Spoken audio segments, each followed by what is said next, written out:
Barakatah Yahweh, Barakatah Yahushai, Ba'ashem Rakah Kwadash, Barakatah. First and foremost, I want to give all praises, glory, and infinite honors to Yahweh Ba'ashem Yahushai, double honors to the apostles and elders of Great Millstone that rule well, and peace and salutations to Yahakim out there pushing this word in truth and sincerity to the four corners of the globe. May you brothers endure until the end. This is the brother Ra'aya with another video, not giving Esau the so-called white man any rest, as well as showing that his wicked rulership is at an end. And the article I'll be using is on Buchanan.org, and the title reads, America's Lengthening Enemies List, or Babylon the Great's Lengthening Enemies List. Friday, deep into the 17th year of America's longest war, Taliban forces overran Ghazni, a provincial capital that sits on the highway from Kabul to Kandahar. The ferocity of the Taliban offensive brought U.S. advisors along with U.S. air power, including a B-1 bomber, into the battle. As the casualty toll in Ghazni appeared to soar on Sunday, the Wall Street Journal reported hospitals were spilling over with dead bodies, corpses lay in Ghazni streets, and gunfire and shelling were preventing relatives from reaching cemeteries to bury their dead. All this death just so Esau can keep those poppy fields open to fund the CIA. In Yemen, Monday, a funeral was held in the town square of Saddah for 40 children massacred in an airstrike on a school bus by Saudis or the UAE using U.S.-provided planes and bombs, a crime by America and its allies against the children of Yemen, said a Houthi rebel leader. And people get mad and want to kill us for simply preaching the truth of the Bible on the highways and byways, but Esau's all around the world killing men, women, and children. That's just about the only equality Uncle Sam's for, is killing everybody equally. Yemen is among the worst humanitarian situations in the world, and in creating that human rights tragedy, America has played an indispensable role, because America, or just Esau in general, is the sword of Yahweh Ba'ashem Yahushai, but that sword's about to be broken very shortly.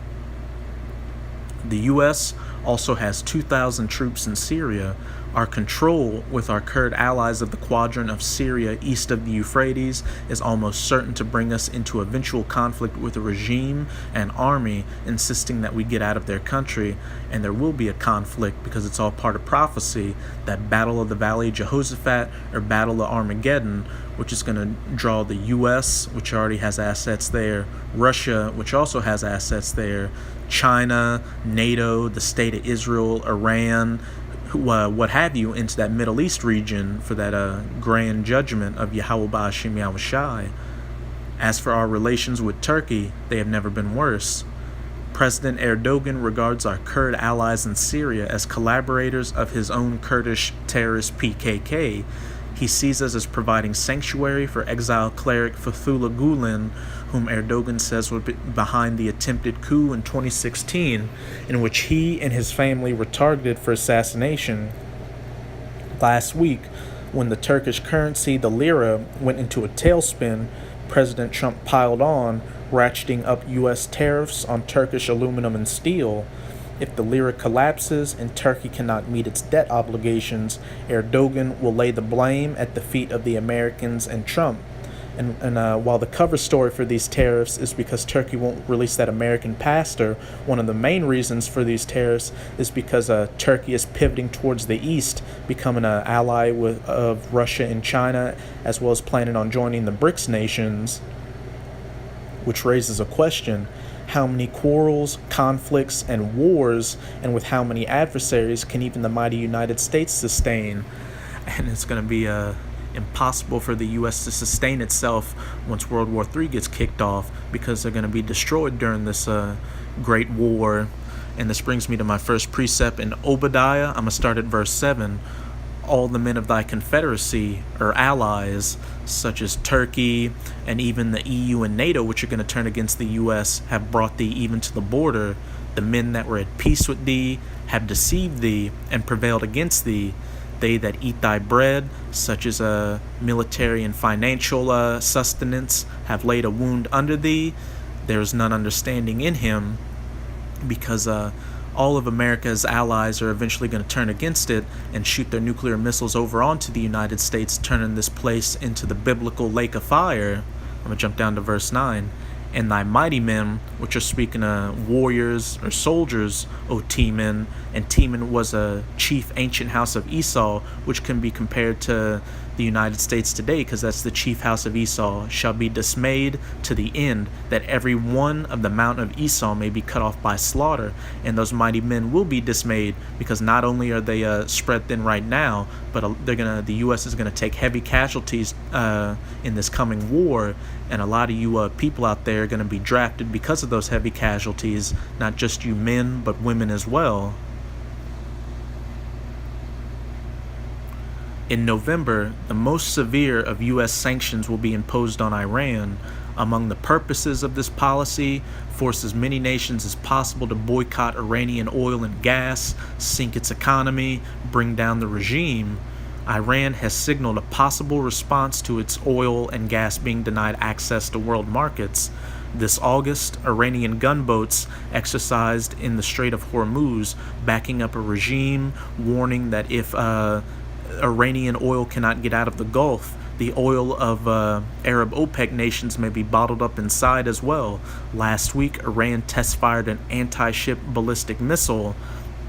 And also, if you've been keeping your eyes in the news, the EU is threatening to penalize European companies for following U.S. sanctions against Iran, which is eventually going to lead to the EU and NATO turning against the United States and shooting those missiles onto the United States.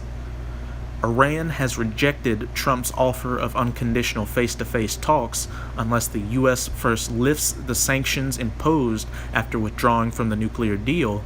With no talks, a U.S. propaganda offensive underway, the Iranian rial sinking and the economy sputtering, regular demonstrations against the regime, and new sanctions scheduled for November, it is hard to see how a U.S. collision with Tehran can be avoided.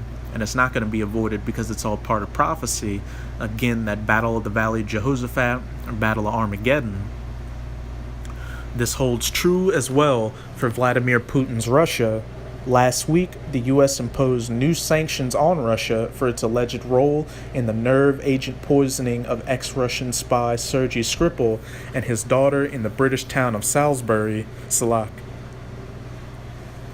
Though the U.S. had already expelled 60 Russian diplomats for the poisoning, and Russia vehemently denies responsibility, and conclusive evidence has not been made public, and the victims have not been heard from, far more severe sanctions are to be added in November.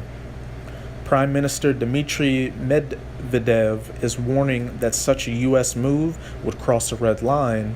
If a ban on bank operations or currency use follows, it will amount to a declaration of economic war, and it will warrant a response with economic means, political means, and if necessary, other means.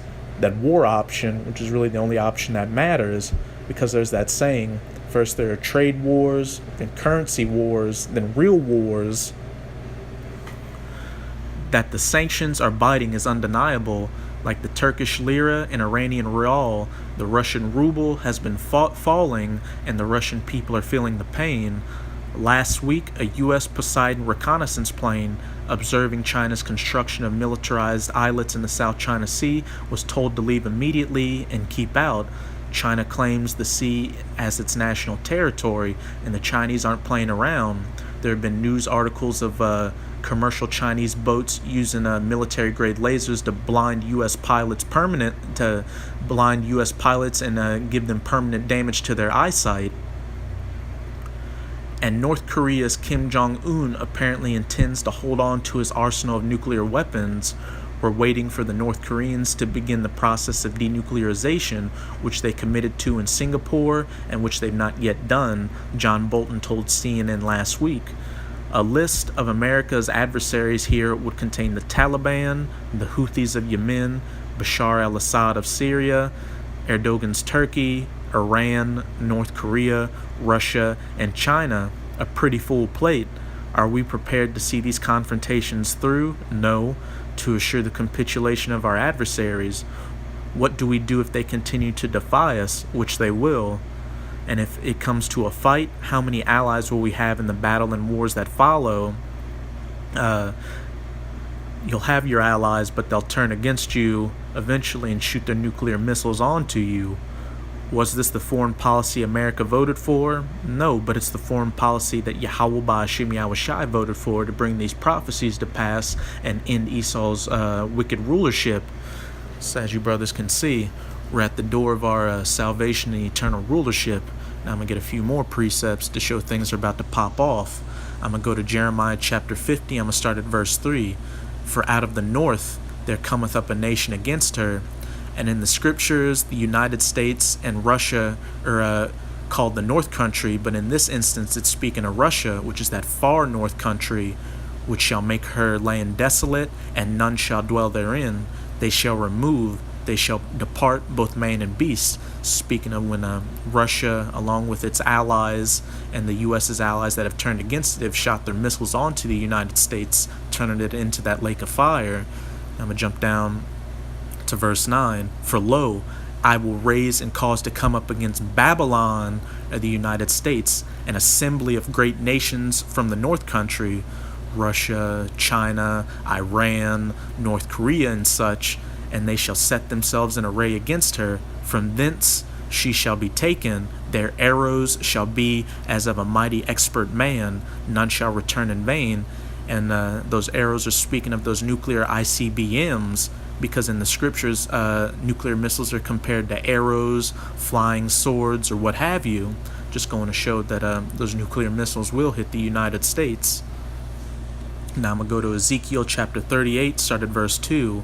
Son of man, set thy face against Gog, which is modern-day Russia, the land of Magog, the chief prince of Meshech and Tubal, and prophesy against him, and say, Thus saith the Lord Yahweh, Behold, I am against thee, O Gog, the chief prince of Meshech and Tubal, and I will turn thee back and put hooks into thy jaws, which is speaking of Yahweh Ba'Hashem Yahushai putting the Russians back into that old Soviet Union spirit where they're not taking shit from the United States anymore. And I will bring thee forth, and all thine army, horses and horsemen, all of them clothed with all sorts of armor, even a great company with bucklers and shields, all of them handling swords. And this is talking about Russia's military assets that they already have in the Middle East, but they're going to bring more into the Middle East for that battle of the Valley of Jehoshaphat. Verse 5, Persia, the ancient name for Iran, Ethiopia, and Libya with them, all of them with shield and helmet. Verse 6, Gomer, which is modern-day Turkey, and all his bands, the house of Togarmah, the north quarters, and all his bands, and many people with thee.